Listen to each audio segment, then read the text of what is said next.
नमस्कार विद्यार्थी मित्रांनो, आजच्या व्हिडिओमध्ये आपण स्पर्धा परीक्षेत विचारली गेलेली काही महत्त्वपूर्ण गणिताची उदाहरणे अभ्यासणार आहोत. चला तर व्हिडिओला सुरुवात करूया. या ठिकाणी पहिले उदाहरण दिलेले आहेत. सरळ रूप द्या.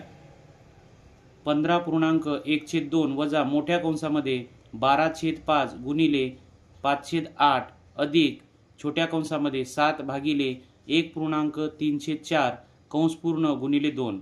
आता ही अपूर्णांकाची पदावली कशी सोडवायची, तर यासाठी आपण कंचे भागू बेव या नियमाचा वापर करणार आहे. त्यानुसार सुरुवातीला आपल्याला मोठ्या कंसामधील लहान कंस सोडवावे लागेल, पण त्या अगोदर आपण पूर्णांकयुक्त अपूर्णांकाला अपूर्णांकात रूपांतरित केले तरी चालते. म्हणून आपण 15.1/2 याला अपूर्णांकात रूपांतरित करूया. त्यासाठी या दोन्हीचा गुणाकार करावा. 15 दुनी 30, 30 आणि 1 31, 31/2 वजा मोठ्या कंसामध्ये 12/5 गुणिले 5/8 अधिक लहान कंसामध्ये 7 आता या ठिकाणी पूर्णांकयुक्त अपूर्णांकाला अपूर्णांकात रूपांतरित करावे लागेल. म्हणून 4 1 4, 4 आणि 3 7, 7/4 कंस पूर्ण मोठा कंस पूर्ण आणि गुणिले 2. त्यानंतर हा अपूर्णांक जशाला तसा ठेवूया. वजा मोठ्या कंसामध्ये 12/5 गुणिले 5/8 अधिक आता या ठिकाणी छोट्या कंसामध्ये 7 भागिलेच्या ऐवजी अपूर्णांकाच्या नियमानुसार गुणिले घ्यावे आणि त्या पुढील अपूर्णांकाची गुणाकार व्यस्त संख्या घ्यावी. मग 7/4 ची गुणाकार व्यस्त संख्या येते 4/7 कंस पूर्ण आणि गुणिले 2.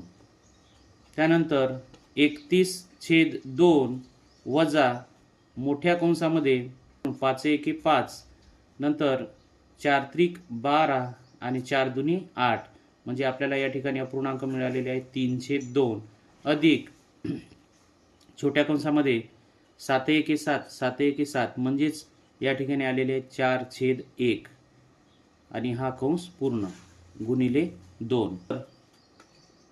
31/2 वजा मोठ्या कंसामध्ये या ठिकाणी बघा या छेदामध्ये 2 आहेत आणि या ठिकाणी 1 आहे. आपल्याला समछेद करण्यासाठी दुसऱ्या अपूर्णांकाच्या अंश आणि छेदाला 2 ने गुणावे लागेल. मग त्यामुळे पहिला अपूर्णांक जशाला तसा घेऊया अधिक या ठिकाणी अंशाला 2 ने गुणल्यामुळे 8 मिळतील आपल्याला आणि छेदाला 2 ने गुणल्यामुळे 2 मिळतील. आता हे समछेदाचे उदाहरण तयार झालेले आहे. 31/2 वजा मोठ्या कंसामध्ये अंशाची बेरीज करायची 8 आणि 3 11 आणि छेदामध्ये उरले 2 गुणिले 2. त्यानंतर 31/2 वजा 11/2 गुणिले 2. आता या ठिकाणी या 2ला हे 2 कट होतील, म्हणजेच अपूर्णांक मिळालेला आहे आपल्याला 31/2 वजा 11/1. आता याला सोडवताना छेदामध्ये पहिल्या अपूर्णांकाच्या छेदामध्ये 2 आहे आणि दुसऱ्या छेदात 1 आहे. समछेद करण्यासाठी दुसऱ्या अपूर्णांकाला 2 ने गुणावे. म्हणून पहिला अपूर्णांक 31/2 वजा दुसऱ्या अपूर्णांकाला 2 ने गुणल्यामुळे 11 दुनी 22, 22 छेदामध्ये 2. परत या ठिकाणी आपण समछेदाचा नियम वापरूया. समछेदाच्या नियमानुसार अंशाची वजाबाकी होईल आणि छेदामध्ये 2 एकाच वेळेस येणार. म्हणून 31 मधून जर 22 गेले 9, म्हणून या ठिकाणी आपल्या या प्रश्नाचे उत्तर आलेले आहेत 9/2, पर्याय क्रमांक सी. या ठिकाणी पदावलीचे दुसरे उदाहरण दिलेले आहेत. 3/8 भागिले मोठ्या कंसामध्ये 5/3 वजा 1/6 कंस पूर्ण अधिक 5/8 बरोबर किती. तर विद्यार्थी मित्रांनो, या पदावलीला सोडवण्यासाठी सुरुवातीला आपण कंसामधील क्रिया करणार आहे. त्यासाठी 3/8 भागिले मोठ्या कंसामध्ये पहिला अपूर्णांक लिहून घेऊया 5/3. आता या ठिकाणी जर विचार केला या ठिकाणी छेदामध्ये 3 आहेत आणि या ठिकाणी 6 आहे. मग या ठिकाणी आपल्याला समछेद करायचे आहेत. समछेद करून वजाबाकी करायची आहे किंवा तिरकस गुणाकार पद्धतीचा वापर करून आपण हे उदाहरण सोडू शकतो, परंतु आपण समछेद करून आपल्याला सोपे जाईल. मग या ठिकाणी 3 आहे, 6 होण्यासाठी याला 2 ने गुणावे लागेल. आता छेदाला 2 ने गुणल्यामुळे अंशाला सुद्धा 2 ने गुणावे लागेल. म्हणून आपण या ठिकाणी गुणाकाराची क्रिया करणार आहोत. म्हणून त्या पुढचा अपूर्णांक लिहून घेऊया. अधिक 5/8. 3/8 भागिले मोठ्या कंसामध्ये 5 दुनी 10 आणि 3 दुनी 6 वजा 1/6 कंस पूर्ण अधिक 5/8. यानंतर 3/8 भागिले कंसामधील क्रिया करूया. छेद समान आहे म्हणून छेदामध्ये एकाच वेळेस 6 येतील आणि अंशाची वजाबाकी होईल. 10 मधून 1 गेला, उरले 9 अधिक 5/8. आता यानंतर आपल्याला भागाकार करावे की अधिक करावे, तर आपल्याला कंचे भागू बेवनुसार आपल्याला भागाकार करावा लागणार आहे. म्हणून पहिले आपण भागाकार करूया. 3/8. आता अपूर्णांकाच्या नियमानुसार भागाकार न करता गुणाकाराचे चिन्ह घ्यावे आणि त्या पुढील अपूर्णांकाची गुणाकार व्यस्त संख्या घ्यावी. 9/6 ची गुणाकार व्यस्त संख्या आहे 6/9 अधिक 5/8. आता समोर आपण सोडवणार आहे. 3 1 3, त्यानंतर 3 त्रिक 9 आणि 3 दुनी 6, त्यानंतर 2/8. म्हणजे या ठिकाणी फक्त राहिलेले आहे अंशामध्ये 1 आणि छेदामध्ये 4 अधिक 5/8 बरोबर. आता या ठिकाणी छेदामध्ये 4 आहेत, या ठिकाणी 8 आहेत. समछेद करण्यासाठी 2 ने गुणावे लागेल पहिल्या अपूर्णांकाला. मग अंशाला 2 ने गुणूया. अंशात येतील 2, छेदात येतील 8 अधिक 5/8. आता समछेद आहेत म्हणून छेदामध्ये 8 एकाच वेळेस ठेवूया आणि अंशाची बेरीज करूया. 5 आणि 2 7. म्हणजेच या प्रश्नाचे उत्तर आलेले आहेत 7/8, पर्याय क्रमांक सी. यानंतर पुढील उदाहरण आपण पाहणार आहे. मोठ्या कंसामध्ये 3.7/11 गुणिले 11/5 कंस पूर्ण भागिले दुसऱ्या कंसामध्ये 3/7 गुणिले x बरोबर 4/3. तर x बरोबर किती? पहिल्याच कंसामध्ये आपल्याला पूर्णांकयुक्त अपूर्णांक दिलेला आहे, त्याला अपूर्णांकात सुरुवातीला रूपांतरित करून घ्या. मग त्यासाठी 3 गुणिले 11, 11 त्रिक 33 आणि त्यामध्ये अंश मिळवला तर आपल्याला उत्तर मिळते 40/11 गुणिले दुसरा अपूर्णांक 11/5 कंस पूर्ण भागिले दुसऱ्या कंसामध्ये 3 गुणिले x म्हणजेच 3x छेदामध्ये 7 बरोबर 4/3. 11 1 11 40ला भाग दिल्यानंतर 5 8 40 म्हणजे आता फक्त 8 राहिलेले आहेत. 8 भागीला दुसऱ्या कंसामध्ये 3x/7 आहे बरोबर 4/3. आता अपूर्णांकाच्या नियमानुसार भागाकाराच्या ऐवजी आपण गुणिले करावे आणि त्यापुढील अपूर्णांकाची गुणाकार व्यस्त संख्या घ्यावी.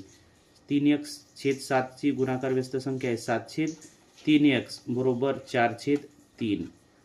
त्यानंतर 8 गुणिले 7 होतील. आता हा छेद या बाजूला आणूया आपण. छेद अंशामध्ये रूपांतरित होईल बरोबर चिन्हाच्या डावीकडे आल्यानंतर आणि 3x ला उजवीकडे घेऊन जाऊया म्हणजेच तो 4 ला गुणिला होईल म्हणजेच 4 गुणिले 3x. आता परत या 4 ला आणि या 3 ला आपण छेदामध्ये आणणार आहे आणि 8 गुणिला 7 गुणिले 3 छेदामध्ये हा 4 अंशात आहे, या बाजूला आल्यानंतर छेदात जाईल. त्यानंतर हा 3 सुद्धा या ठिकाणी छेदात येणार आहे आणि या बाजूला फक्त x राहणार आहे. आता आपण काटछाट करून उत्तर काढणार आहे.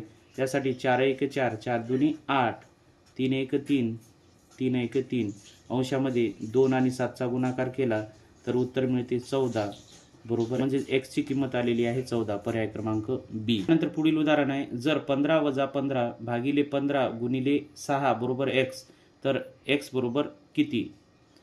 तर या ठिकाणी आपल्याला ही पदावली सोडवताना सुरुवातीला भागाकाराची क्रिया करावी लागेल. म्हणून 15 वजा 15 1 15 या ठिकाणी उरला 1 गुणिले 6 बरोबर x. त्यानंतर 6 1 6 म्हणजेच 15 मधून 6 आपल्याला वजा करावे लागणार आहे म्हणजेच x ची किंमत मिळेल. 15 मधून 6 गेले उरले 9 बरोबर x म्हणजेच x ची किंमत आहे पर्याय क्रमांक सी 9. पुढील उदाहरण आहे. 3 कंसामध्ये 13 + 6 गुणिले 7 कंस पूर्ण भागिले दुसऱ्या कंसामध्ये 11 गुणिले 3 वजा तिसऱ्या कंसामध्ये 12 वजा 4 गुणिले 2 बरोबर किती? विद्यार्थी मित्रांनो, या ठिकाणी आपल्याला 3 कंस दिलेले आहेत आणि त्यासाठी आपण कंसामधील क्रिया पहिल्यांदा सोडवणार आहे. म्हणून 3 कंसामध्ये सुरुवातीला गुणाकाराची क्रिया करायची आहे. म्हणून 13 अधिक sin 7 42 कंस पूर्ण भागिले दुसरा कंस आपण तसाच राहू देऊया 11 गुणिले 3 वजा तिसऱ्या कंसामध्ये आपण पहिल्यांदा गुणाकार करूया. म्हणून 4 दुनी 8. आता दुसऱ्या वेळेस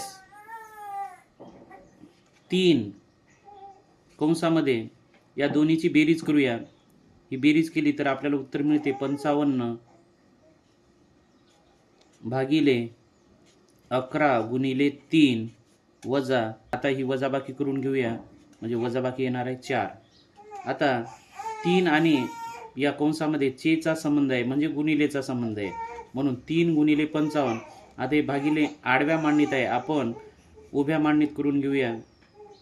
11 गुणिले 3 वजा 4.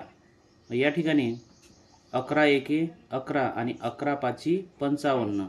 त्यानंतर 3 एके 3. अंशामध्ये 5 राहिलेले आहेत. 5 वजा 4 बरोबर या पदावलीचे उत्तर आलेले आहे 1. यानंतर शेवटचे उदाहरण आहे 12.1/16 चे दशमान मूल्य आहे. तर याला आपल्याला दशांश अपूर्णांकात रूपांतरित करण्याचे आहे.